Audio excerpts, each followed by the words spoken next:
Madureira em Destaque, hoje aqui no Polo 1, em Madureira, e nós vamos conversar com o Dr. Kennedy Pacheco. Tudo bem, doutor? Boa tarde. Boa tarde, tudo bem? Tudo ótimo. Vamos então iniciar esse nosso bate-papo conceituando o que é angiologia. Angiologia e flebologia está diretamente relacionado ao estudo de veias e artérias. Flebologia ligado a estudo de veias e angiologia como um todo ao estudo tanto de artérias e de veias. Vamos falar um pouquinho sobre membros inferiores. Eu acho que homens e mulheres, todos em um determinado momento da vida, sofrem muito com dores, advindo exatamente desse probleminha. Verdade isso? Isso é verdade, tanto em doenças arteriais, que é exatamente o sistema que leva sangue até os tecidos, que quando existem obstruções, entupimentos, o paciente pode sentir desde a dor, ou ele pode evoluir para lesões tróficas, com a formação de feridas e chegar a uma situação de ter dor incapacitante e resultar em amputações, quando não devidamente diagnosticado e tratado. Estamos falando de trombose? Não, falei de trombose arterial. A gente tem que fazer essa diferença. A doença arterial causa um tipo de problema, a doença venosa causa outro tipo de problema. Para o usuário entender o que é artéria, é aquele sistema de condução, aquele tubo que leva o sangue do coração até os tecidos para levar oxigênio e nutrientes. Esse aí é a artéria. E a artéria não é uma doença tão frequente quanto o paciente que tem a doença venosa. A artéria é uma doença que acontece mais nos diabéticos, que acontece mais nos pacientes mais idosos. Esse sistema de condução, quando ele começa a apresentar camadas de entupimento, é como aquele tubo de cano que começou a ficar sujo por dentro. Então ele vai formando crostas, vai formando barreiras. Normalmente de gordura? De gorduras ou até de cigarro, Até o entupimento daquele sistema de condução, o que leva a um sofrimento tecidual, sobretudo na perna, no cérebro, podendo provocar uma dificuldade do sangue chegar aonde ele tem que chegar para levar oxigênios e nutrientes, e resultando em prejuízo, como uma perda de um dedo, a perda de uma perna, ou até a morte de parte do cérebro. Aneurisma, estamos falando disso? O aneurisma já é diferente da obstrução. O aneurisma, quando se fala no aneurisma, é do enfraquecimento desta parede. Eu cito sempre de uma forma popular, como aquela camada de borracha do pneu ou da câmara de ar, que enfraquece e forma aquela boceladura.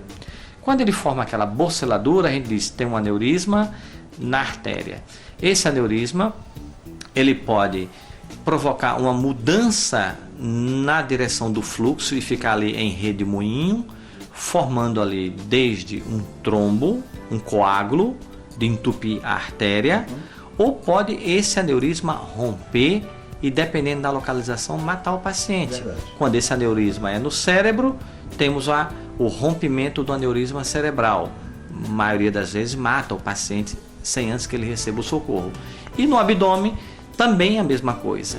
Se romper, o paciente morre. É por isso que você tem que trocar, às vezes, parte desse tubo, colocando ali naquele segmento que está doente, uma prótese, um modelo de tubo naquele tamanho, naquele local, ele é colocado para substituir e fazendo esse reparo. Doutor, me fala um pouquinho sobre a incidência. Qual é a maior incidência? É no homem, é na mulher? É a questão da varize de membros inferiores? De varizes de membros inferiores, a gente pode dar números sim. Na minha experiência pessoal, eu encontro mais em mulheres, porque as mulheres se cuidam mais do que os homens. Mas na literatura mundial é muito confuso. Tem alguns trabalhos que dizem que as mulheres têm mais varizes que os homens, enquanto tem outros que dizem que não, que o índice de incidência é mais ou menos o mesmo. Pela procura, pela demanda dos pacientes que vêm me procurar, pelo menos eu acho que a mulher neste ponto se cuida melhor do que o homem, o meu consultório é abarrotado de mulheres para tratar doença varicosa, a doença de veia. Agora, a gente encontra essa doença assim, com mais frequência dependendo da ocupação do indivíduo. Por exemplo, o cabeleireiro tem muito mais varizes que qualquer outra pessoa, de qualquer outro homem, do que qualquer outra mulher.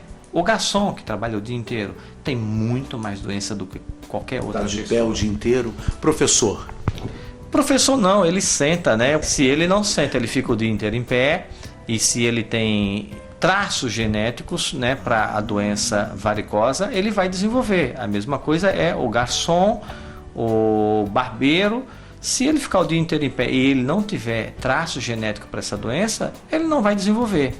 Mas a gente sabe que de 50% a 80% da população tem varizes de membros inferiores, desde o grau 1, que é aquela varize pequenininha, até a doença mais avançada, que é o grau 6, que é aquele paciente em que tem uma úlcera provocada por varize, aquela ferida na perna. O paciente que tem varizes, ele pode ter a varize visível esteticamente, né, como essas telangiectasias que você fala, aquelas varizes pequenininhas, que incomodam bastante as mulheres e elas nos procuram com bocas loucas, né? Eu sempre falo, varize não arrebenta a perna da mulher, arrebenta a cabeça. Esse é o paciente que mais procura a gente, aquele que se incomoda com a alteração estética da perna dela.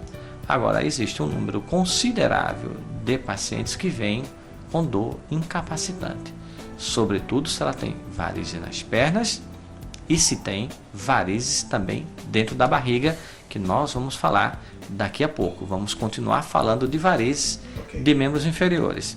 Então hoje a gente sabe que o tratamento de varizes ele avançou muito, principalmente para quem tem o acesso ao tratamento, para quem tem um plano de saúde, para quem pode pagar. Esse consegue controlar essa doença, porque é uma doença crônica que não tem cura e que vai acompanhar o paciente até os 120 anos dele. Eu sempre falo que a varize é parecido a uma árvore, né? Aquela árvore que você planta no fundo do quintal, que cresce, invade o quintal do vizinho com galhos fortes, quebra telha, janela, e você chama o doutor, resolve as minhas varizes. Aí você faz uma poda, corta, mas você quer a árvore, deixa a árvore lá, pequenininha. E eu sempre falo para o meu paciente, olha, as varizes são iguais àquela árvore que você deixou no fundo do quintal. Ela sofre ação de hormônio, da genética e do tempo. Portanto, cuide sempre, pode bem as suas árvores e não deixe de olhar para ela sempre a cada 6 meses, a cada 1 ano, porque aquela poda daquela árvore ele vai começar a colocar brotinhos. Então, cuide dos brotos enquanto eles estão pequenos. Caso contrário, esses brotos vão se tornar galhos fortes, grandes e vai incomodar o quintal, a casa do vizinho, vai quebrar telha, vai dar problema, vai dar polícia, briga. Então, para você ter um bom resultado como varizes, você tem que lembrar aquele conceito do dentista, que o dentista tanto já ensinou a gente: saia na frente da doença. O que é que o dentista nos orienta? Profilaxia. Use o fio dental, use a escova para tirar o resto de comidas, que você não vai ter problema nos dentes. Agora, se você não se cuidar, você vai ter um buraco imenso no dente, vai ter que fazer canal, vai ter que implantar prótese perto do dente. A mesma coisa eu digo para as mulheres com relação às varizes. Procure sair na frente, trate enquanto ela é pequena. Ah, mas eu tratei minhas varizes e agora voltou. De quanto tempo a senhora está sem tratar? 18 anos, olha, 18 anos, a senhora é uma vida, né? Deixou passar muito tempo. Então essas suas varizes já invadiram a pele, já tem destruição de pele. Eu vou dar um resultado para a senhora, mas eu não vou dar aquele resultado perfeito, porque ela já atingiu áreas que não deveria e que não tem mais retorno. Mas mesmo assim a gente ainda consegue melhorar de forma significativa a qualidade de vida desse paciente. Dr. Kennedy, a alimentação para essa mulher que sofre tanto e a questão já deixou de ser estética, já sente aquele incômodo, as dores, a ardência que advém de tudo isso. A alimentação, ela pode ajudar? Ela é um elemento a minimizar de alguma maneira? Não, eu não acho que seja, né? Agora, eu também sou obrigado a dizer que o paciente obeso, ele vai ter mais problemas, sim, de varizes, vai ter mais problemas tróficos. O que é mais importante no paciente varicoso é a caminhada, é ele andar. Quanto mais ele andar, mais ele vai contrair a musculatura da perna. Então aquela musculatura da perna e da face plantar funcionam como bombas propulsoras, vai mandando o sangue para cima, sobe e ele vai em direção ao coração, porque todo o sangue que vem pela artéria do coração até a ponta dos pés, ele tem a obrigação de voltar, e ele volta pela veia. Então, para descer, todo santo ajuda. Então, o sangue arterial, além de utilizar uma bomba que desce, né, ele tem a contração do coração para ajudar. E para voltar, a gente tem outros corações, que a gente chama corações periféricos, que a gente chama de bomba da face plantar, bomba da panturrilha. Então, quando você anda, você movimenta, você contrai a musculatura da panturrilha, você contrai a face plantar e facilita o retorno do sangue. Porque todo mundo já sabe que o conceito de varize é esse, é aquela veia que perdeu a capacidade de mandar o seu sangue de volta. Como o sangue não consegue voltar, ele fica armazenado naquela veia, dilata e fica gordinha, como você vê, né? Aquela perna com aquela varize gordinha. Então, quando chega nesse estágio, tem que tratar. Então, dali para frente, o paciente vai ter problemas que a gente diria tróficos, né? Ou seja, a mancha da pele, a formação da ferida na pele, o rompimento daquela varize na pele provocando um sangramento, às vezes tem hemorragia provocada por rompimento da varize. Isso já no estágio bem avançado? Não, às vezes mesmo no estágio menos avançado, depende da localização. Eu recebi uma paciente essa semana que ela sangrou em casa e estava desesperada, e ela não tinha uma doença tão avançada, mas rompeu uma varize na perninha dela, ela não sabia o que fazer, sangrando sem parar, me ligou, eu pedi para que o marido falasse comigo, que ela estava muito tensa, e orientei ele. Primeira coisa que você deve fazer, deitar e colocar a perna para cima.